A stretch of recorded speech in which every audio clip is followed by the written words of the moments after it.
अस्सलामुअलैकुम दोस्तों, मेरा नाम डॉक्टर लियसगर है और आज की इस वीडियो में हम स्टार्ट करने जा रहे हैं टॉपिक जिसका नाम है disorders of immune system. Immune system के डिसऑर्डर्स को आज की इस वीडियो में हम डिस्कस करने जा रहे हैं, जिसमें पहला डिसऑर्डर है जिसका नाम है एलर्जीज। आप अक्सर सुनते हैं कि मुझे फ़लाँ चीज़ से एलर्जी है, फ़लाँ दवाई से एलर्जी है, फ़लाँ फूड से एलर्जी है।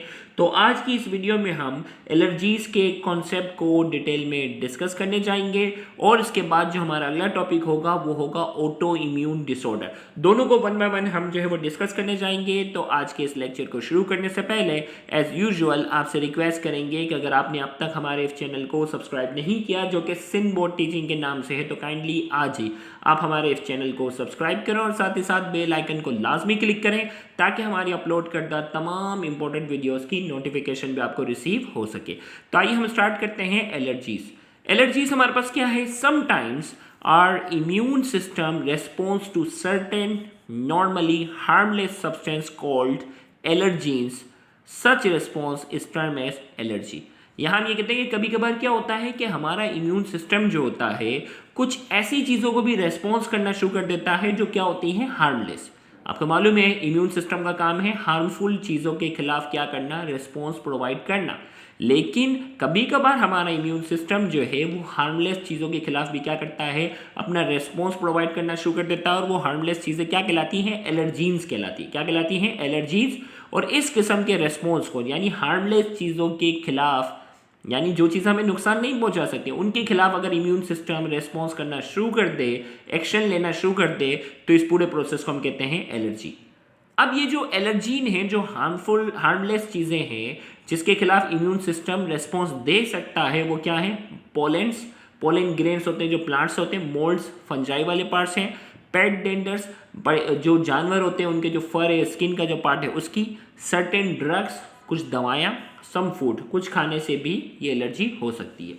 जबकि हमने यहाँ नोट करके जो बात लिखी है वो ये लिखा है, इट इज़, एलर्जी की बात हो रही है, it is considered to be an exaggerated response of the immune system against the normal substance taken by the WBC as antigen। हमने कहा कि एलर्जी को हम क्या कहते हैं?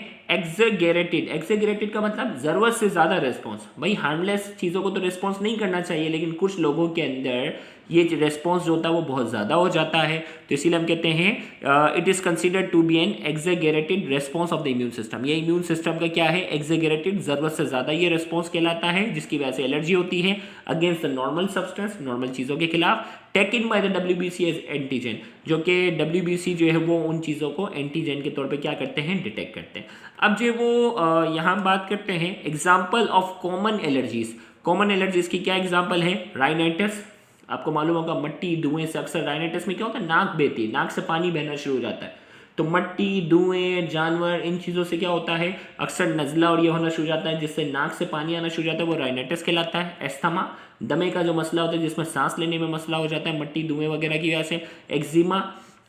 एक्जिमा और डर्मेटाइटिस, ये दोनों क्या हैं? स्किन की बीमारियां हैं, ये भी एलर्जी की वजह से होती है। फूड एलर्जीज, किसी खाने से क्या होती है? एलर्जी। कुछ लोगों को क्या है? अंडे से एलर्जी होती है। एक खा लेते हैं तो क्या होता है? अंडे से उसे क्या होना शुरू हो जाती है? एलर्जी होना शुरू हो जाती है। अगर किसी को हो एलर्जी की, उसके अलावा जो है वो कोई एग्जाम्पल अगर जहन में, तो कमेंट सेक्शन में डिस्कस कर सकते हैं।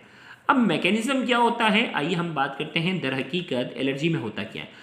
When allergen enter our body, a type of allergen specific antibody IgE is produced by the plasma cell। जब भी ये जो एलर्जीन है जिसमें पोलन, मोल्ड, पेट डेंडर, ड्रग्स वगैरह आपने बात की ना, जैसे ये एलर्जीन हमारे बॉडी में दाखिल हो जाती है तो एलर्जीन स्पेसिफिक एंटीबॉडी जिसे हम कहते हैं IgE जो है, ये स्पेसिफिकली जो वो एलर्जीन स्पेसिफिक एंटीबॉडी होती है, ये प्लाज्मा सेल बनाना शुरू करते हैं।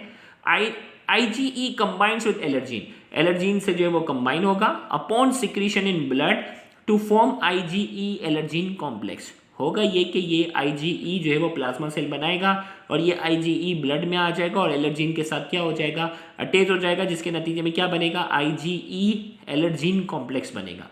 IgE allergen complex combines with mast cell and basophil receptor which release histamine। क्या होगा? IgE एलर्जीन कॉम्प्लेक्स जो होगा ये कंबाइन हो जाएगा मास्ट सेल के साथ और बेसोफिल सेल। ये जो वो दोनों व्हाइट ब्लड सेल की टाइप हैं, इनके रिसेप्टर के साथ कंबाइन होंगे, जो कि क्या रिलीज करेंगे, विच रिलीज हिस्टामिन। वो हिस्टामिन नाम का क्या करेंगे, केमिकल रिलीज करेंगे, और इसकी वजह से एलर्जी के सिम्टम आएंगे। यानी एलर्जी के जो सारे सिम्टम्स हैं वो किसकी वजह से आ रहे हैं, हिस्टामिन नाम के केमिकल की वजह से। और अगर आप एंटी एलर्जिक वाली जितनी भी दवाएं देखेंगे, मैं जो सब की बात नहीं कर रहा, लेकिन बहुत सी दवाएं पे लिखा होगा एंटी हिस्टामिन। एंटी हिस्टामिन का मतलब वो हिस्टामिन प्रोड्यूस होने से क्या करता है, रोकता है। अब ये हिस्टामिन जब रिलीज होगा तो हिस्टामिन की वजह से क्या होगा, क्या सिम्टम आएंगे, इचिंग, खारिश होना शुरू हो जाएगी जिस्म पे, जो वो पूरी जिस्म पे खारिश होगी, इचिंग होना शुरू हो जाएगी, रैशेस, निशान आना शुरू हो जाएंगे, रनी नोज, नाक से पानी बहना शुरू हो जाएगा, सॉर थ्रोट, गले में दर्द होना शुरू हो जाएगा, स्नीजिंग, छींकें आना शुरू हो जाएंगी, और कफिंग। ये इनमें से कोई भी अलामत हो सकती है। ट्रीटमेंट क्या है, the treatment of allergy usually employ antihistamine and steroid.